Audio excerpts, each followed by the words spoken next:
PCC అధ్యక్షులు రాకముందు దాదాపు 2 గంటల నుంచి ఈ సమావేశం జరగడం జరుగుతుంది అన్న అధ్యక్షుల వారికి తెలియజేస్తున్నా.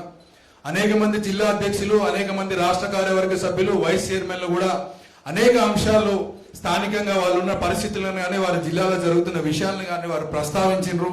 అయితే మీరు వచ్చేసరికి సమావేశం సరిపోవడం వల్ల అవన్నీ క్రోడీకరించి తమరి దృష్టికి తీసుకురావాల్సిందిగా వారందరి విజ్ఞప్తి మేరకు మీకు కొన్ని అంశాలు మీ దృష్టికి తీసుకొస్తున్నాను. ఇవాళ ఇక్కడ కూర్చున్నటువంటి Telangana Pradesh Congress committee OBC department లో ఉన్నటువంటి ప్రతి ఒక్క ఇక్కడ కూర్చున్న నాయకుడు కూడా గతంలో యువజన కాంగ్రెస్ లో ఎన్ఎస్యులో పనిచేసి ఖచ్చితంగా కాంగ్రెస్ పార్టీ పట్ల, కాంగ్రెస్ సిద్ధాంతాల పట్ల నిజమైన విశ్వాసం కలిగి నిఖార్సైన నాయకులు మాత్రమే ఇక్కడ కూర్చున్న విషయాన్ని మీకు దృష్టికి తీసుకొస్తున్నాను. కాంగ్రెస్ పార్టీలో ఇక్కడ కూర్చున్న నాయకులందరికీ, జిల్లా అధ్యక్షులకు కానీ, ఓబీసీ కార్యవర్గ సభ్యులందరికీ కూడా బలహీన వర్గాల పట్ల, బీసీల పట్ల ఒక కమిట్మెంట్ ఉన్న వాళ్ళు మాత్రమే ఇక్కడ ఉన్నారన్న. గతంలో స్థానికంగా ఎన్ని ఇబ్బందులు వచ్చినా గానీ, గత బీఆర్ఎస్ ప్రభుత్వంలో, బీజేపీ ప్రభుత్వంలో గానీ వాళ్ళతోటి ఎన్ని ఒత్తిళ్లు వచ్చినా గానీ, ఎన్ని ఇబ్బందులు వచ్చినా గానీ మొక్కవోని ధైర్యంతో కాంగ్రెస్ పార్టీ సిద్ధాంతాలను భుజాలను ఎత్తుకొని కాంగ్రెస్ పార్టీకి అండగా నిలబడుతూ, కాంగ్రెస్ పార్టీ అధిష్టానం ఎవరిని నిర్ణయించి ఏ ఆదేశం ఇచ్చినా గానీ స్థానికంగా ఉన్నటువంటి బీసీ నాయకులందరూ కూడా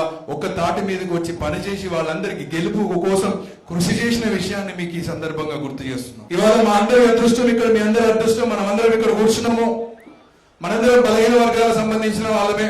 మనందరి అదృష్టం ఇవాళ తెలంగాణ ప్రదేశ్ కాంగ్రెస్ కమిటీ అధ్యక్షులుగా గౌరవనీయులు పెద్దలు మల్లికార్జున్ ఖర్గే గారు, రాహుల్ గాంధీ గారు, సోనియా గాంధీ గారు కూడా ఆశీర్వదించి ఇవాళ మరొక బలహీన వర్గాల ముద్దుబిడ్డైనటువంటి మహేష్ కుమార్ గౌడ్ గారిని ఇవాళ తెలంగాణ ప్రదేశ్ కాంగ్రెస్ కమిటీ అధ్యక్షులుగా నియమించడం మనందరి అదృష్టంగా మీ అందరికీ సందర్భంగా తెలియజేస్తున్నాం. మహేష్ కుమార్ గౌడ్ గారి ఆధ్వర్యంలో ఈ తెలంగాణ రాష్ట్రంలో ప్రభుత్వం ఏర్పడ్డాక ఇవాళ కులగణన జరిగినా గానీ, 42% రిజర్వేషన్లు జరిగినా గానీ, ఇవాళ డిసిసి ప్రెసిడెంట్ విషయంలో కూడా అత్యధిక 33 జిల్లాల్లో అత్యధిక మంది బలహీన వర్గాలకి, బీసీలకు అవకాశం కల్పించడంలో గానీ, అదే విధంగా నిన్న జరిగినటువంటి సర్పంచ్ ఎలక్షన్లలో గానీ మనకు బలహీన వర్గాలకు అనేక మందికి అవకాశాలు కల్పించడంలో మహేష్ కుమార్ గౌడ్ గారి పాత్రని ఒకసారి సభాముఖంగా మీ అందరికీ కూడా తెలియజేసుకుంటున్నాను. మిత్రులారా, ఇంతకు ముందు అనేక మంది చాలా ఆవేదన వ్యక్తం చేసిండ్రు. మాకు అవకాశాలు రావడం లేదు, స్థానిక నాయకులు మమ్మల్ని ఎదగనీయడం లేదు,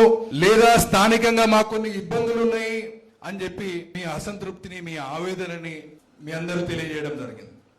మీ అందరికీ నా విజ్ఞప్తి ఒకటే, పెద్దలు మహేష్ కుమార్ గౌడ్ గారు ఇవాళ పిసిసి అధ్యక్షుడి స్థానంలో కూర్చున్నారంటే, నాకు తెలిసి నేను పాఠశాల విద్యార్థిగా ఉన్నప్పుడు దాదాపు 80లో అనుకుంటా వారు ఎన్ఎస్యుఐ రాష్ట్ర అధ్యక్షుడిగా ఉండే. ఇవాళ వారు అంచెలంచెలుగా ఎదుగుతూ గాంధీ భవన్ లో పిసిసి అధ్యక్ష పీఠాన్ని అధిరోహించడానికి 4 దశాబ్దాల కాలం పట్టిన విషయాన్ని మీ అందరికీ ఈ సందర్భంగా గుర్తు చేస్తూ, ఇవాళ మనకెవరో స్ఫూర్తి కాదు, మన బలహీన వర్గాల ముద్దుబిడ్డ, రేపొద్దున దేవుడు ఆశీర్వదించి మనందరి సహకారం ఉంటే ఖచ్చితంగా ఈ రాష్ట్రంలో ఎంతో పెద్ద స్థాయికి ఎదిగేటువంటి మన ముద్దుబిడ్డ మహేష్ కుమార్ గౌడ్ గారు ఇవాళ మనందరికీ స్ఫూర్తిగా నిలబడుతున్నారు అని చెప్పి మీకు ఈ సందర్భంగా తెలియజేసుకుంటున్నాను. వారు బలహీన వర్గాలుగా, ముద్దుబిడ్డగా, పిసిసి అధ్యక్షుడిగా వారు వచ్చినప్పటి నుంచి మీరు కాంగ్రెస్ పార్టీ నాయకులుగా, జిల్లా అధ్యక్షులుగా, కార్యవర్గ సభ్యులుగా మీరు మీ స్థానికంగా ఉన్న మీ జిల్లాల్లో, మీరు మండలాల్లో, మీ గ్రామాల్లో వాతావరణాన్ని చూడండి ఒకసారి.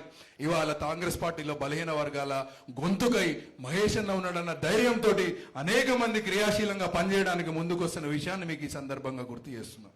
ఇవాళ ఈ సభ యొక్క ముఖ్య ఉద్దేశం, all India Congress party K C Venugopal గారు, రాహుల్ గాంధీ గారు, సోనియా గాంధీ గారు ఒక పిలుపునిచ్చారు మనకి. మహాత్మా గాంధీ గ్రామీణ ఉపాధి హామీ పథకానికి తూట్లు పడే పరిస్థితులు వచ్చినాయి. ఈ రోజు ఆ పథకానికి ఎట్టి పరిస్థితులలో తూట్లు పడకూడదని చెప్పి ఆ కార్యక్రమాన్ని దేశ స్థాయిలో, రాష్ట్ర స్థాయిలో, జిల్లా స్థాయిలో, మండల స్థాయిలో, గ్రామ స్థాయిలో అందరూ కలిసికట్టుగా పోరాడాలని చెప్పి మనకి అక్కడ ఏఐసిసి ఆదేశాలు ఇచ్చినప్పటికీ ఇక్కడ రాష్ట్రంలో వాటన్నిటినీ కూడా విజయవంతంగా కార్యక్రమాలు మహేష్ గౌడ్ గారు, పిసిసి అధ్యక్షులు, మరి ముఖ్యమంత్రి రేవంత్ రెడ్డి గారి ఆధ్వర్యంలో ఈ రాష్ట్రంలో జరుగుతున్న విషయాన్ని మీ అందరికీ గుర్తు చేస్తున్నాను.